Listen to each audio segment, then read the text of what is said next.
Hello friends, मैं एक Ayurvedic doctor हूँ और मैं आपको आज आयुर्वेद में वर्णित काय चिकित्सा में जो वर्णित चैप्टर्स हैं वो पढ़ाऊंगी। तो उसमें सबसे पहले ज्वर के बारे में पढ़ाऊंगी।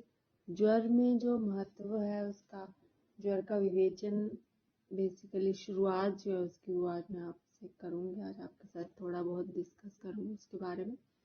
तो ज्वर जो है एक व्यापक रोग है। ऐसा रोग है जो सभी रोगों के पहले उत्पन्न होता है। मतलब जितने भी हमारे रोग होते हैं उसमें सबसे पहले ज्वर होता है। किसी भी तरह का, जैसे हमें किसी भी तरह की कोई इन्फेक्शन होती है, कुछ भी होता है, तो हमें सबसे पहले उस रोग की उत्पत्ति ज्वर के रूप में हमें सबसे पहले उसके लक्षण मिलते हैं। तो ये जो सभी रोगों में बलवान एवं प्रधान है, सभी रोगों का राजा है।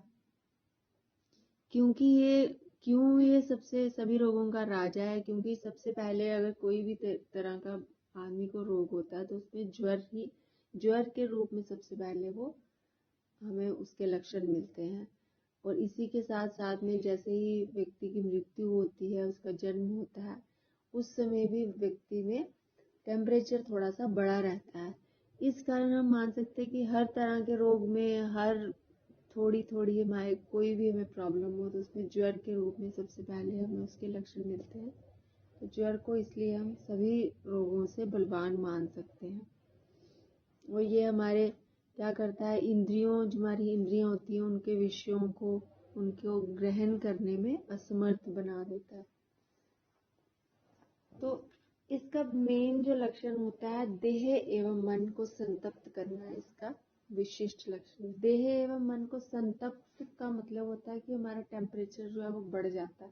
अब देह का टेम्परेचर तो बढ़ जाता है, वो तो हम जानते हैं कि ज्वर में टेम्परेचर बढ़ेगा, वो देह का बढ़ेगा। लेकिन मन को कैसे संतप्त करेगा?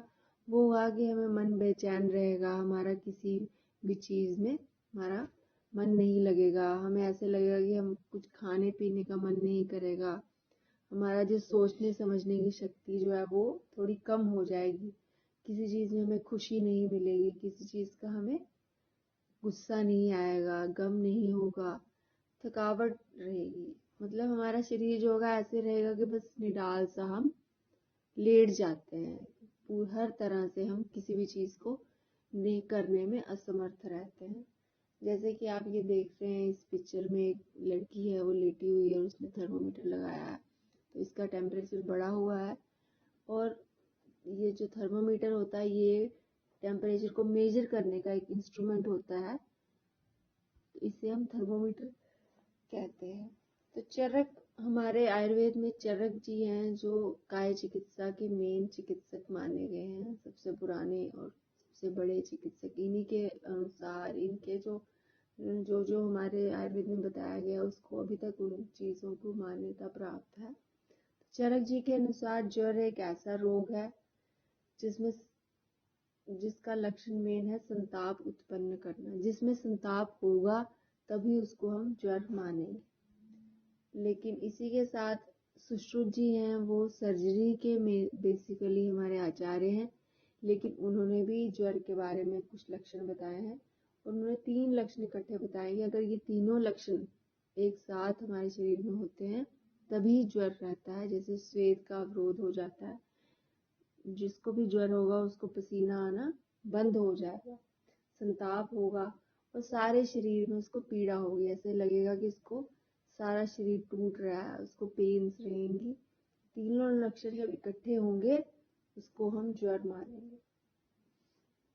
इसमें आप जैसे पिक्चर में देख रहे हैं, एक लड़का आदमी है, उसके रेड जो स्पॉट्स हैं ये पेन्स बताई गई कि यहाँ यहाँ एवं कि सर्व शरीरगत उसको पीड़ा रहेगी।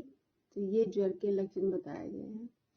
तो इसलिए अब हम मान सकते हैं कि ज्वर का जो मेन लक्षण है, शरीर की ऊष्मा या ताप के बढ़ जाने को ज्वर कह सकते हैं। इसकी मेन डेफिनेशन हो गई कि अगर हम कोई पूछेगा कि ज्वर क्या होता है, जिसमें शरीर की ऊष्मा एवं ताप के बढ़ जाने को हम ज्वर कह सकते हैं।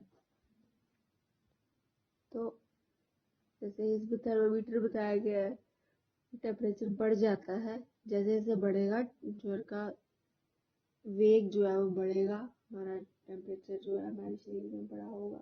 और ये हमारे जैसे बताया गया है इस पिक्चर में कि इंसान है उसके सिर में जैसे रेड कलर की बताएगी, जलन है, पेन है, दर्द होगी उसको, और ये टेम्परेचर उसका बढ़ा हुआ है उसके शरीर में। तो यही मेनली ये ज्वर का लक्षण है। आज हम इतना ही करेंगे, अगले वीडियो में हम और इसके आगे पढ़ाएंगे।